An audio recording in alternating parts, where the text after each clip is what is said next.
స్తోత్రం. దేవునికి మహిమ కలుగునుగాక. మన రక్షకుడును ప్రభు అయిన యేసుక్రీస్తు వారి పరిశుద్ధమైన నామములో మీకందరికీ శుభములు వందనాలు తెలియపరుస్తున్నాం. ప్రియ దేవుని బిడలారా, ప్రభువుతో ప్రతిదినం తుది శ్వాస వరకు అనే ఈ ఆధ్యాత్మిక కార్యక్రమానికి మిమ్మల్ని అందరినీ కూడా ప్రేమతో ఆహ్వానిస్తున్నాం. ప్రియులారా, ప్రభు ప్రతి దినం వాగ్దానం చేత మనల్ని ఎంతగానో బలపరుస్తున్నారు.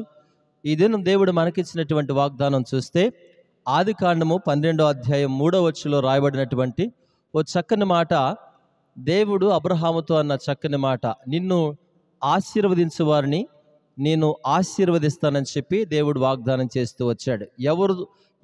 ఎవరితో చెప్తున్నారు? దేవుడు అబ్రహాంతో చెప్తున్న మాట.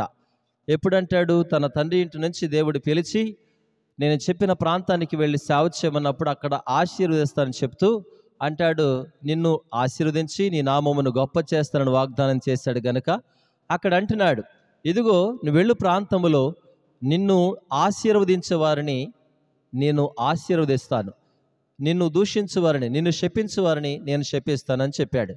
అయితే ఈ ఉదయకాల సవిలో ఏమని మీతో జ్ఞాపకం చేస్తున్నా అంటే, ప్రత్యేకించి ఇదిగో మనము అనేకులకు ఆశీర్వాదకరముగా ఉండాలి గనుక మనమే ఆశీర్వదించాలని దేవుని పేరట జ్ఞాపకం చేస్తున్నాం. దేవుని వాక్యలో మన ప్రభు అయిన యేసుక్రీస్తు వారు అన్నారు కదా, ఇదిగో మిమ్మల్ని హింసించే వారి కొరకు ప్రార్థన చేయమన్నారు, మిమ్మల్ని దూషించే వారి కొరకు ప్రార్థన చేయమని చెప్తూ వచ్చారు, శపించిన వారిని దీవించమని ప్రభు చెప్తూ వచ్చాడు గనుక క్రొత్త నిబంధన ఆజ్ఞ ప్రకారంగా శపించిన వారిని దూషించిన వారిని కూడా ఆశీర్వదించడం మనం నేర్చుకోవాలి. మనలను బట్టి అనేకులు ఆశీర్వదించబడాలి.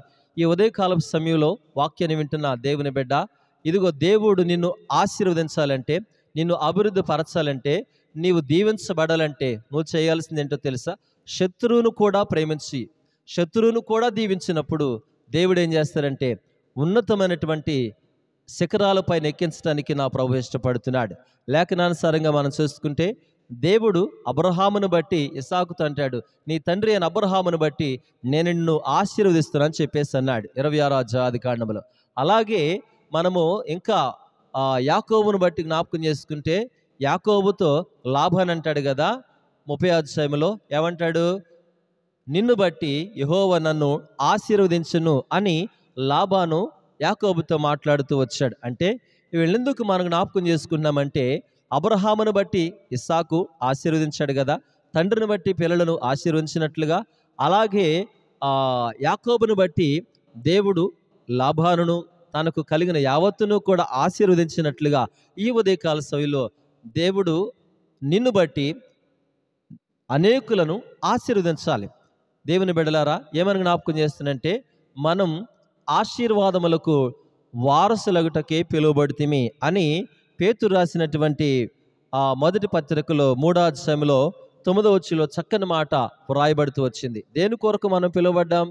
ఆశీర్వాదానికి వారసులు అవటానికి మనం పిలువబడ్డాం గనుక మనము ఆశీర్వదించబడి, దేవుని చేత ఆశీర్వదించబడి అనేకులకు మనం ఆశీర్వాదకారకులుగా ఉందుముగాక. దేవుని బిడ్డలారా, అబ్రహాము వెంట లోతు వచ్చాడు. అబ్రహామును బట్టి లోతును కూడా దేవుడు దీవిస్తూ వచ్చాడు. అలాగే ఇంకా లేఖనాలు మనం చూసుకుంటూ పోతే అనేక మందికి ఆశీర్వాదకరంగా భక్తులు ఉంటూ వచ్చారు. ఈ ఉదయకాల సమయంలో వాక్యం వింటున్న దేవుని బిడ్డలారా, వాక్యాన్ని విని విడిచిపెట్టడం కాదు, కానీ ప్రతి విషయంలో కూడా దేవుడు మనకిచ్చినటువంటి వాగ్దానాలను చేతబట్టుకొని మనం అనేకులను ఆశీర్వదించాలి. మన ద్వారా అనేకులు దీవించబడాలి. అప్పుడు దేవుడు మనల్ని ఏం చేస్తాడంటే సమృద్ధిగా ఆశీర్వదిస్తాడు. ఈ ఉదయకాల సమయంలో ఏ విధమైనటువంటి ఆశీర్వాదాల కోసం ఎదురు చూస్తున్నావో, ఇదిగో భూఫల విషయంలో, గర్భఫల విషయంలో, లేక చదువుల పట్ల దేని కొరకు నువ్వు ఆశీర్వదించబడాలని, దేవుడు నన్ను ఆ విధంగా దీవించాలని ఆశపడుతున్నావో అట్టి ఆశీర్వాదాలు దేవుడు సమృద్ధిగా కలుగ చేయునుగాక. ప్రార్థన చేసుకుందాం.